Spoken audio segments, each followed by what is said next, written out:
लक्ष्य तो होंगे, यदि लक्ष्य है तो मार्ग तो होंगे, यदि मार्ग है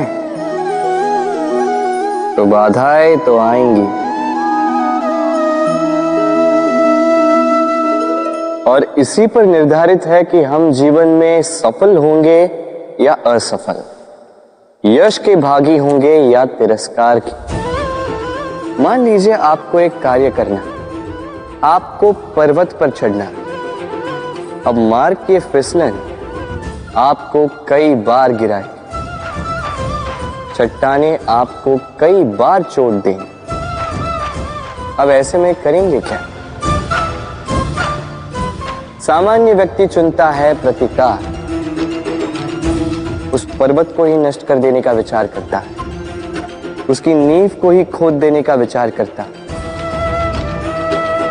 किंतु पर्वत को तो कोई नष्ट ना कर पाए, तो असफलता के साथ साथ अपयश का भी भागी बन जाता। दूसरा मार्ग है परिवर्तन।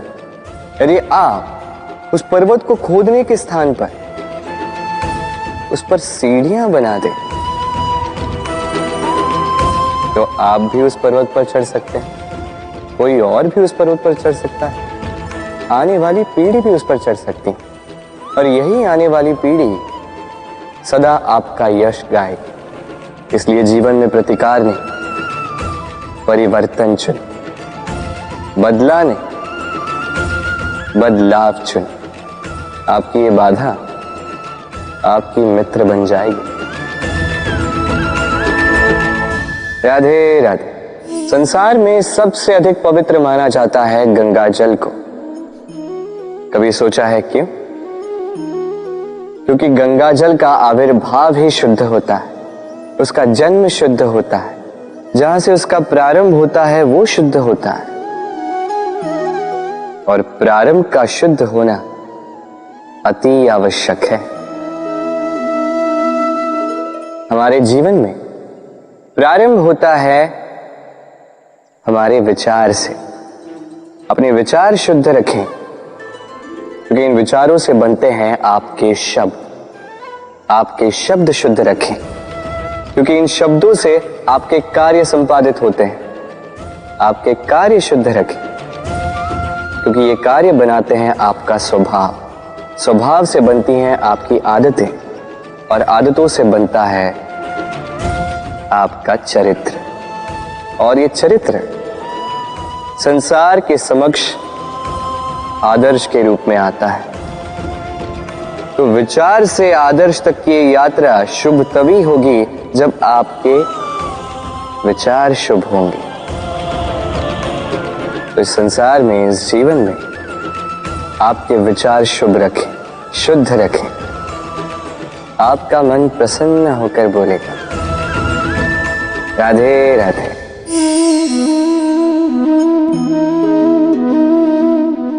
दूध और माखन।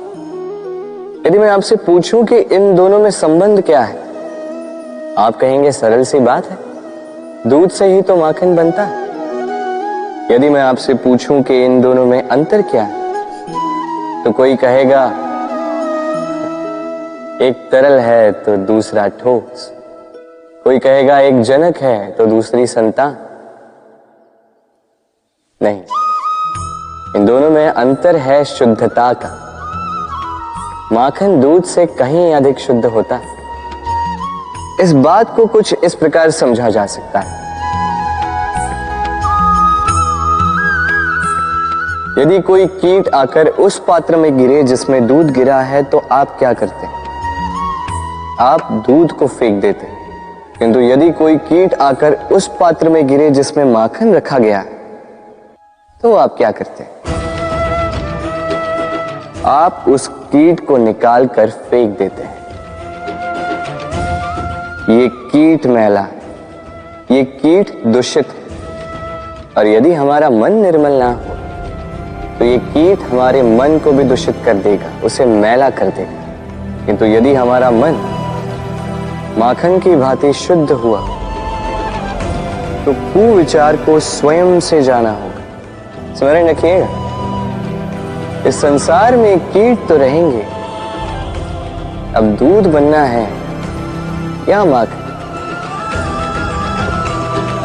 निर्णय आपका। राधे राधे। आपने जीवन में कभी न कभी किसी पौधे को जल तो दिया ही होगा।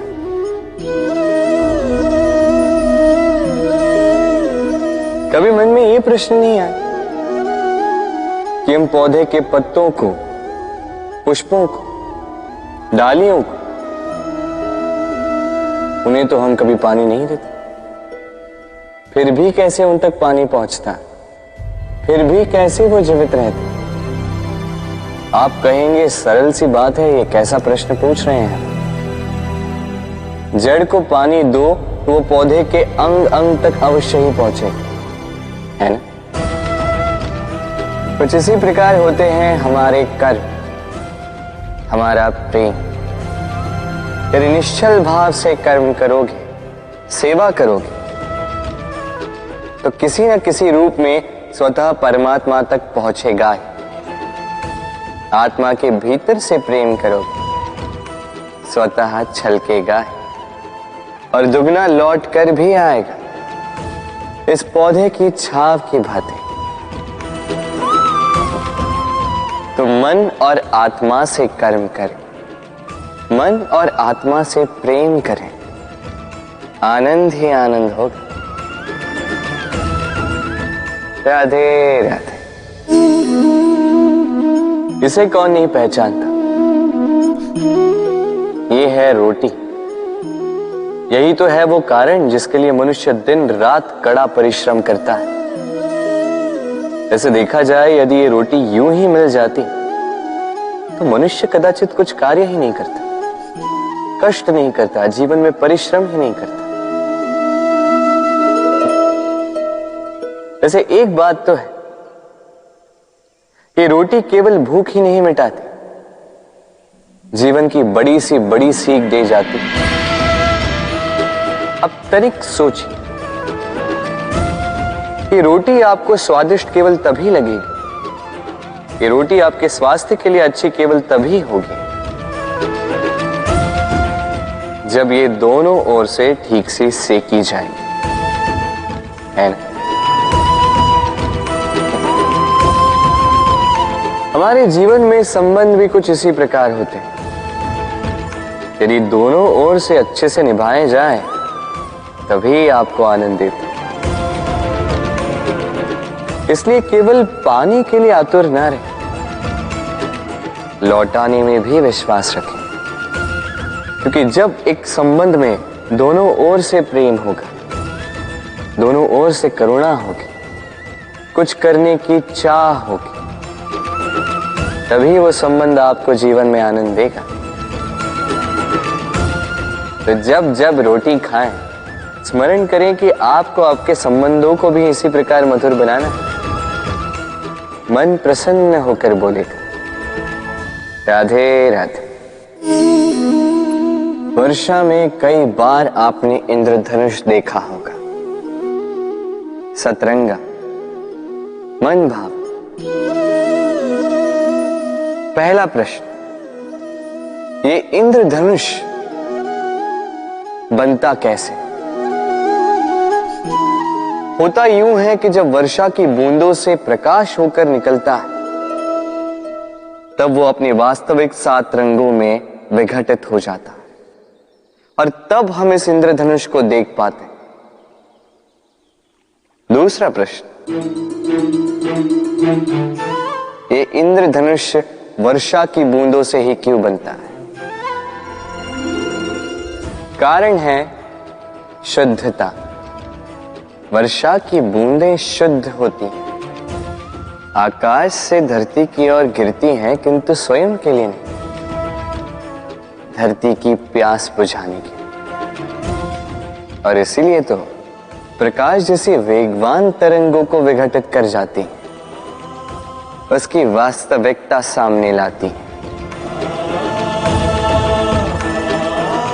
यदि आप भी शुद्ध मन से परोपकार करोगे, औरों के लिए जियोगे, तो विश्वास कीजिए कोई आपको छल नहीं पाएगा। बड़े से बड़ा प्रहार टूट जाएगा यदि आपके मन में प्रेम की शुद्धता है। राधे राधे।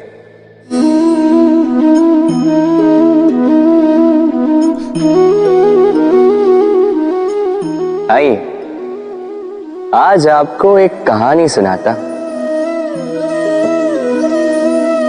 एक बार एक नेत्रहीन व्यक्ति गया मंदिर ईश्वर के दर्शन प्राप्त करने। अब जब वहां उपस्थित लोगों को यह ज्ञात हुआ कि यह व्यक्ति नेत्रहीन है, तो कुछ लोगों ने उसका उपहास उड़ाना प्रारंभ कर दिया। वो जिसकी स्वयं की दृष्टि ही नहीं, क्या करने आया होगा यहाँ?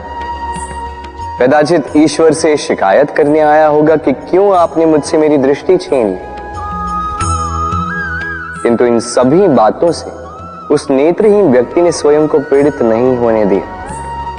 वो मुस्कुराया और उसने केवल एक बात कही, माना कि मेरे भाग्य ने मुझसे मेरी दृष्टि छीन ली, किंतु मैं अभागा नहीं, क्योंकि मेरा ईश्वर वो मुझे देख सकता है।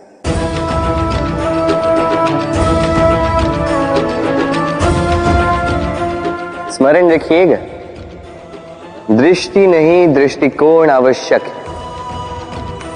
यदि आपका दृष्टिकोण शुभ हो तो अशुभ में भी शुभ स्वयं दिखने लगता है और मन प्रसन्न होकर कहता, राधे राधे।